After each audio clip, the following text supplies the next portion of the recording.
read the Old Testament and the New Testament, we come across terms such as Judah, Ephraim, Jews, Israel, and Jacob. And this could lead to a little confusion. First of all, you need to go back and read, and you should read the whole Bible, obviously, but to get a good handle on this, read starting in Genesis chapter 12, right through to the end of Genesis. And you'll get an idea of who, if you pay close attention, who all of these people are. What all these terms, what do they mean? You'll see them right there in black and white. It's really an interesting story, too.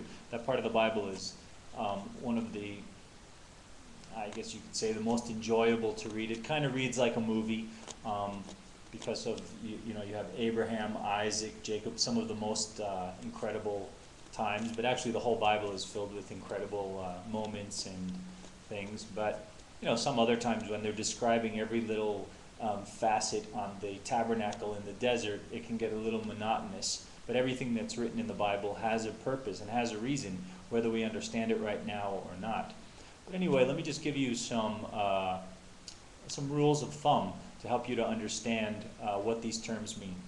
First of all, you have Abraham, Isaac, and then Jacob. Abraham was the father of all of them. Then Isaac was his son that was born by a miracle, and then Jacob was the grandson. Jacob was wrestling with Yahweh, and Jacob wouldn't let him go until he gave him a blessing. Right after that account, which you'll read in Genesis, Yahweh said, "I change your name now, or now I'm going to call you Israel." So Jacob and Israel are the same person. In Hebrew, it's Yisrael. So Jacob and Israel, that's the same thing. So that's an important thing to know, because if you hear the term Israel, you'll think, well, what are they talking about? Well, it's Jacob and all of his descendants. That's why they say the children of Israel really means the children of Jacob. And Jacob had, 12 sons, right? 12 sons?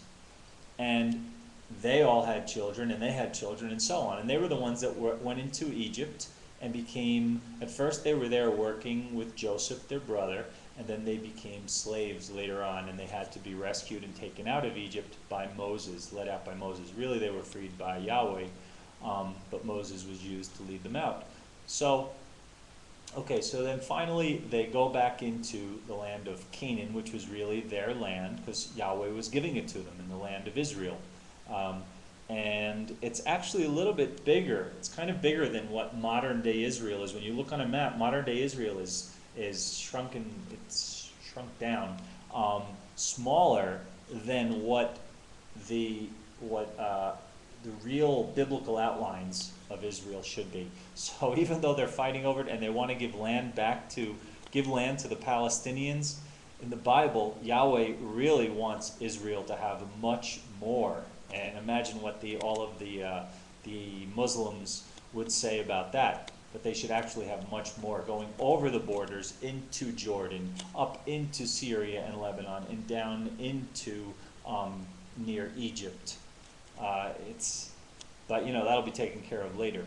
Okay, anyway, so while you're reading about this, you're going to see, just keep going all through the whole, the Torah, and up into Joshua, Judges, and basically in Joshua.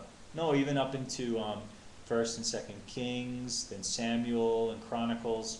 When you get to the life of King David and Solomon, you see how things unfold. But I'm going to give you a shorthand so that you can understand it more quickly and easily. What happens is, you have the 12 sons, the 12 tribes, and all of their offspring. Hundreds of years later, they've grown into this huge nation of millions of people. And so Yahweh says, this tribe, Judah, for example, can have the southern part of Israel, right around the area of Jerusalem. And then another son, Dan, can have this area. Naphtali can have this area. Simeon can have this area. Manasseh and Ephraim, this area. And so they're all given different parts of Israel, and then altogether it composes the whole country.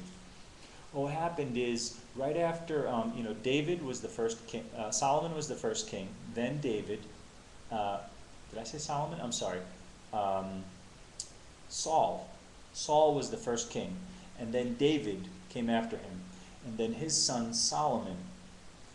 Then after Solomon, there was war in Israel, and they split up.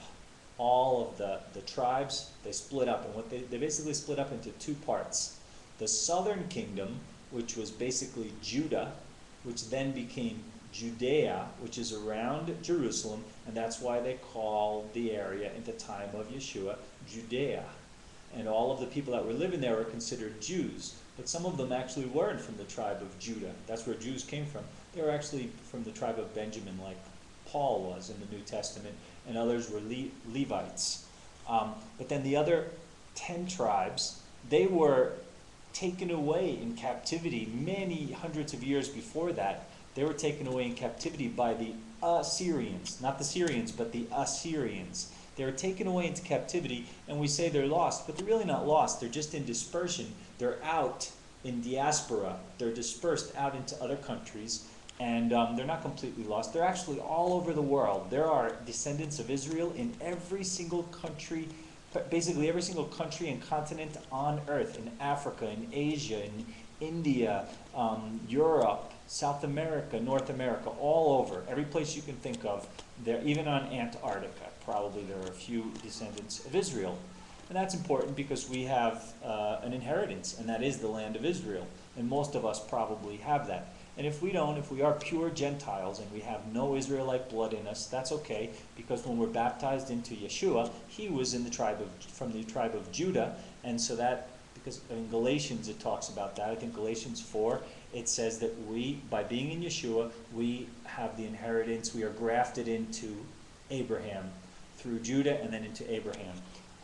And so we take part in that inheritance of the land of Israel. Part of it is ours. Okay, so when you're reading the Old Testament, when they split up, when the two sections of Israel split up to the southern kingdom and the northern kingdom, the southern kingdom was called Judah, and the northern kingdom was called Israel. Even though all of it was Israel originally, they just called the northern kingdom Israel, and it had another term for it too, and that was Ephraim, or Ephraim. Ephraim, or Israel, was the northern kingdom. All of the other ones that were spread all over in diaspora and went out all over. Now, not Jews. They were Israelites, but they weren't Jews. Jews were the ones that were from Judah, from down in the southern kingdom. Okay, so there's a difference. Jews are from Judah, and also the Benjamites and Levites became part of Judah. They've joined together with those of Judah. And so they're the Jews. You know, and it's a big story. You have to do a lot of research on it. There are actually those who became Jews later, and you know, some feel that they really aren't Jews. But the point is that when you're reading the Old Testament, when you see the word Israel, it's not talking about the Jews, and it's not talking about the modern country of Israel. It's talking about all of us. It's all of the ones that were spread out in diaspora as from the descendants of the northern kingdom.